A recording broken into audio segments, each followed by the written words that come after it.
प्रवेश होईल तेव्हाच कुठेतरी आपल्याला तिथं कळेल. पण एक मात्र नक्की आहे की त्यांच्या पक्षातले अनेक पदाधिकारी आणि नगरसेवक हे नाराज आहेत. कारण का त्यांना सांगण्यात आलं होतं की तिथे घड्याळाला जागा सुटेल, पण घड्याळाला जागा न सुटल्यामुळे आणि भाजपला ती सुटल्यामुळे तिथले अनेक पदाधिकारी नाराज आहेत. पण ते प्रवेश करतात का नाही हे आता तरी आपल्याला सांगता येणार नाही. दादा, काल 5 कोटी रुपयाची रक्कम जी आहे ती खेड शिवापूर टोल नाक्यामध्ये एका इनोवा गाडीकडनं जप्त करण्यात आली आहे पोलिसांकडनं. खरं तर एका सत्ताधारी पक्षाच्या आमदाराचे हे पैसे आहेत या पक्षात देखील म्हटले जाते. हे पैसे शहाजी पाटलांचे आहेत अशी चर्चा आहे. आणि खेड शिवापूरच्या डोंगरामध्ये झाडांमध्ये ते पैसे पोलिसांना सापडलेले आहेत. एकच गाडी सापडली, अशा 5 गाड्या होत्या. अंदाज आहे 25 ते 30 कोटी रुपये होते. लोकसभेमध्ये पैसा पाण्यासारखा वाटला. एका मतदारसंघामध्ये महायुतीच्या नेत्यांनी 100-150 कोटी रुपये तिथं वाटले. आणि आता विधानसभेला महायुतीचे जे आमदार आहेत, BJPचे असू द्या, एकनाथ शिंदे साहेबांच्या पक्षाचे असू द्या, नाहीतर अजितदादांच्या पक्षाचे, कमीत कमी 50 कोटी रुपये तिथं खर्च केला जाईल अशी चर्चा आहे. आता मलिदा एवढ्या मोठ्या प्रमाणात महायुतीच्या नेत्यांनी खाल्ला आहे, त्यातून काही हिस्सा इलेक्शनमध्ये ते वाटणार आहेत. पण लोकसभेला कितीही पैसा वाटला तरी स्वाभिमानी लोकांनी तो पैसा न स्वीकारत लोकशाही स्वीकारली. आणि तुम्ही या विधानसभेच्या इलेक्शनमध्ये बघाल की महाविकास आघाडीचे सगळ्यात जास्त आमदार निवडून येतील. आणि हे पैसे वाटल्याने मलिदा खाणारे, डोंगर आणि झाडी बघणारे जे सर्व महायुतीतले नेते आहेत ते महाराष्ट्राच्या बाहेर तिथं फिरायला नक्कीच जातील असं आम्हाला वाटतं. दादा, यात 2000च्या नोटा सुद्धा पाहायला मिळतात. 2000च्या नोटा सुद्धा पाहायला मिळतात. आता ह्याच्यामध्ये 2000च्या नोटा किती होत्या, कशा होत्या हे मला सांगता येणार नाही. पण एकच सांगतो, मुंबईकडनं हा पैसा दिला जात होता आणि एकच गाडी सापडली. अशा बऱ्याच गाड्या होत्या. आता याच्यात किती रुपये अशा मोठ्या प्रमाणात हे ट्रान्सपोर्ट केले जातात हे बघावं लागणार आहे. खरं तर असंही आम्हाला कळतं की ॲम्ब्युलन्सचा वापर, ज्याच्यामध्ये ॲम्ब्युलन्समध्ये 6000 कोटीचा भ्रष्टाचार झाला, तीच ॲम्ब्युलन्स हे पैसा ट्रान्सपोर्ट करण्यासाठी करणार आहेत. टँकरचा वापर पैसा ट्रान्सपोर्ट करण्यासाठी करणार आहेत. म्हणजे त्यामुळे जनतेला आम्ही आव्हान करतोय, स्वाभिमानी जनतेचं मत पैशावर खरेदी करण्याचा प्रयत्न हे महायुतीतले नेता करतायत. ज्या काही योजना यांनी घाई गडबडीने आणलेल्या आहेत फक्त निवडून येण्यासाठी, लाडकी खुर्ची जपण्यासाठी, आणि एकदा लाडकी खुर्ची परत मिळाली तर हे भ्रष्टाचार करणार आहेत हे कुठेतरी लोकांनी समजून घेतलं. असे पोस्टर्स लागले आहे मुंबईत, काय सांगाल? आता खरं तर लिस्ट जाहीर होणं हे महत्त्वाचं असतं. पण काही पक्षांना असं वाटत असेल की लिस्ट जाहीर झाली आणि काही नाराज लोक दुसऱ्या पक्षात जातील का काय, म्हणून कुठेतरी गपचूप EB फॉर्म वाटले जातात असं आपल्याला म्हणावं लागेल. बटेंगे तो कटेंगे ऐसे पोस्टर्स मुंबई में लगे हैं, क्या कहना चाहेंगे? योगी के पोस्टर्स लगे हैं, बटेंगे तो कटेंगे, क्या फिर से कम्युनल एंगल की कोशिश की जा रही है पूरे महाराष्ट्र में? देखो, अमित शाह साहब ने ऐसे कहा था कि गुजरात स्टाइल की राजनीति अभी महाराष्ट्र में लानी पड़ेगी.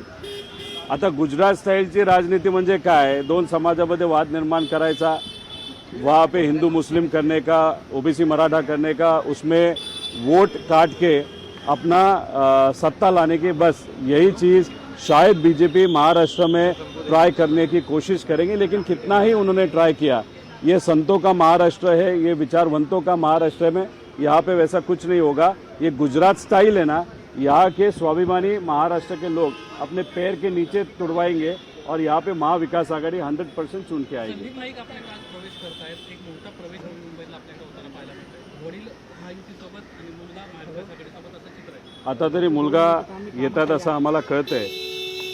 आणि तुमची आणि लोकांची जी दुसरी इच्छा आहे ती पण कदाचित पुढच्या काही दिवसांमध्ये पूर्ण होऊ शकते. EB फॉर्म दुसरा तर जाणार नाही ना, अशी शक्यता नाही. हां, अचानक गणेश नाईकांनी EB फॉर्म दुसरा जाऊन सध्यातरी महायुतीचे उमेदवार महाविकास आघाडीत होतील असं काही करतात. मी एवढंच तुम्हाला सांगेल की बरंच काय पुढच्या 2 दिवसामध्ये होणार आहे. त्याची सुरुवात आज संदीप भाऊंकडनं सुरू झाली. संदीप नाईकांच्या बाबतीत आणि दुसरा जो तुमचा प्रश्न होता त्यांच्या कुटुंबियांच्या बाबतीत वडिलांबद्दल, हे मला आज तरी इथं सांगता येणार नाही, पण पुढच्या 2 दिवसामध्ये बराच काही घडामोडी होतील आणि खास करून भाजपच्या गोटामध्ये होतील असं आम्हा सगळ्यांना वाटतं. कारण का शेवटी पवार साहेब, जयंत पाटील साहेब या सगळ्या घडामोडींवर लक्ष ठेवून आहेत, त्यामुळे करेक्ट कार्यक्रम बऱ्याच ठिकाणी होईल असं आम्हाला वाटतं. रोहित जी 5 करोड़ कैश है गाड़ी में बरामद हुई है, इससे ज्यादा कैश भी, और संजय राउत ने ट्वीट करके कहा है कि वो जो शिंदे बच्चे विधायक हैं, उनकी देखो 5 या 6 गाड़ियाँ थी, उसमें से एक गाड़ी पकड़ी गई और उस एक गाड़ी में 5 करोड़ रुपए थे.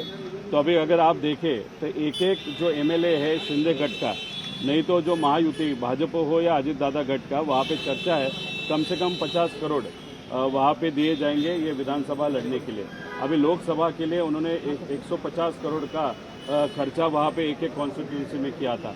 हमारा प्रश्न और लोगों का प्रश्न ये, पैसा आ कहाँ से रहा है? अभी आ कहाँ से रहा है तो उसका एक ही उत्तर है, वो मतलब भ्रष्टाचार का पैसा है.